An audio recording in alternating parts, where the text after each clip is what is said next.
Hi, folks. You're with Tacitus today, your pushback channel, and thank you for joining this live stream. In this essay, I'd like to talk about what appears to be an increasing sort of piece of entertainment or diversion that would seem to be, in the West at least, universally accepted, and that's going to the funeral of someone you don't know and who you have never met.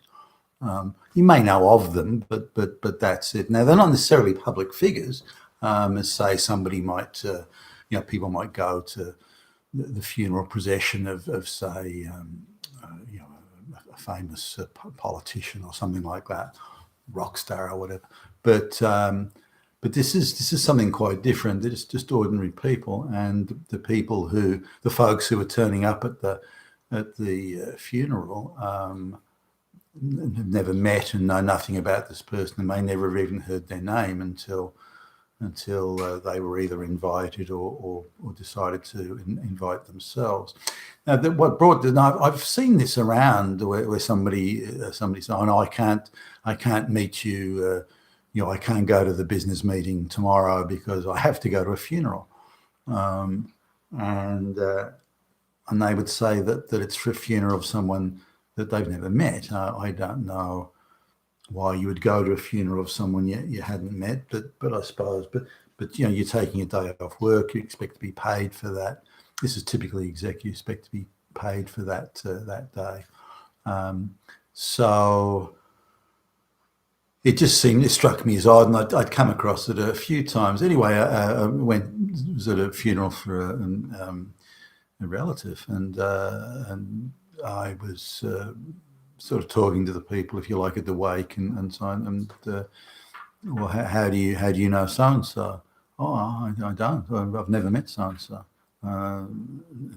Wouldn't know so and so. I fell over them. Well, okay. What brought you to the funeral? And I know Billy Bob down there, and he said he was going, so I thought I'd go too. Billy Bob's a nice guy, and well, Billy Bob wouldn't really know the deceased either. Oh, well, hey, who cares? And so it became the drinks are being put on, and there's it's being catered, fully catered, and so there's the cold cuts and all the things there, and so it's there are all these people there having a whale of a time who never knew them. Oh, it just struck me as rather odd. Now, it's also this idea of something. There was a guy not far from where I was living at the time. This was a few years ago, and he had like a cafe, come take out food store. He wasn't a nice guy. Nobody liked him. He was an asshole. He treated his employees like shit, and he loved this idea of semi-literate or illiterate peasants from the third world coming in, because he'd employ them on the basis he'd say, "Oh, you're on probation for 6 weeks, and so you have to work for free, and if I like your work at the end of 6 weeks, I'll give you a job." And of course, he's able to suck in these people who've got no idea of, they come from a third world shithole. They got no idea about how there's awards and how you're not allowed, you can't do that, and it's illegal to do, and so on. So, but he would do it, and he was even worse than that. You come the end of the 6 weeks, if they were any good, instead of telling them that they were good and paying them, you'd say, "Well, you're not quite up to it yet. I'll give you another 3 weeks. I'll give you another 3 weeks to shape up, and then I'm going to have to pull the pin. I'm being your friend here. I'm giving you another go." But in fact, he was quite happy with their work. He just wanted another few weeks out of them for without having to pay any wages. And he got away with this for quite some time. And again, specialising in, if anyone even inquired about, well, that's not in the award, he'd just tell them to get lost. So he had all this free labour. But he was unliked. He would exploit, as I say, these black brown peasants. I don't remember anyone having a good word to say about him.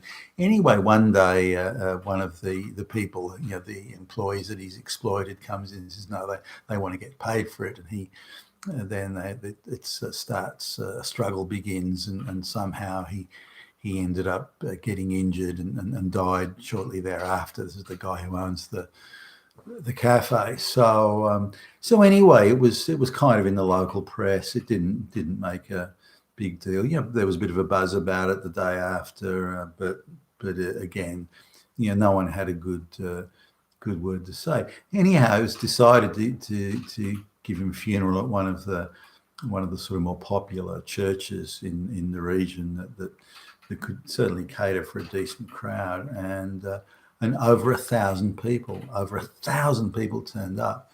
Now, and I knew some of the people that were going who, and they'd either never met him or never been in there, or they had met him occasionally. Maybe they went in there to, get a coffee or something, and they'd met him once or twice, but had nothing good to say about him.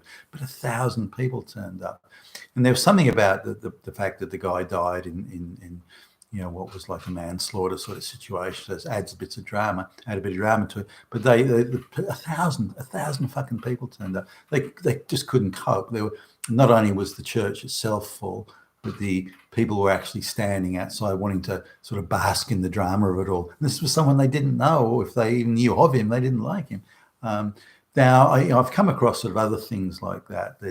There tends to be maybe people have got such boring lives. They love the Black Lives Matter riots. People going around and protesting because a career criminal who tried to kill a policeman was unsuccessful in his endeavour and got shot instead, and that's worthy of thousands of people hitting the streets. So these people obviously don't have anything better to do, but or are paid to be doing it.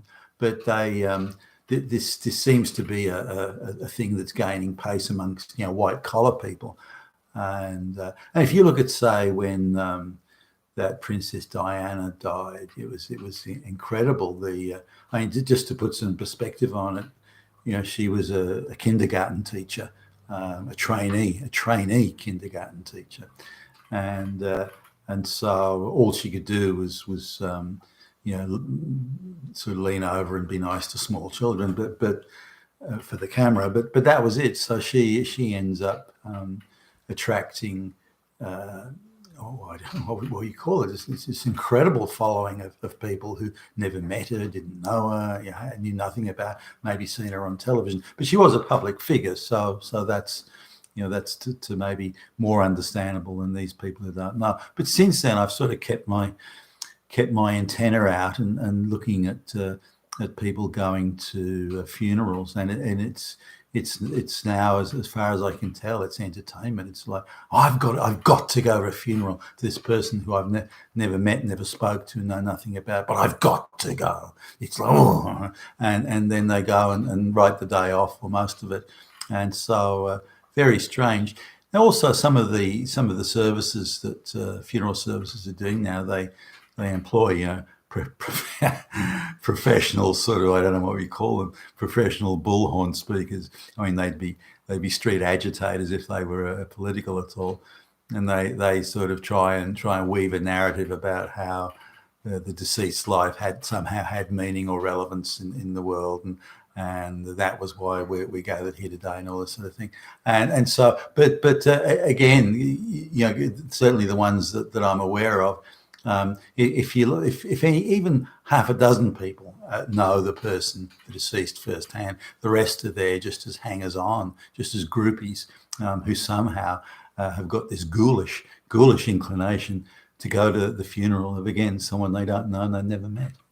You've been with Tacitus today, your Pushback channel. Thank you for listening.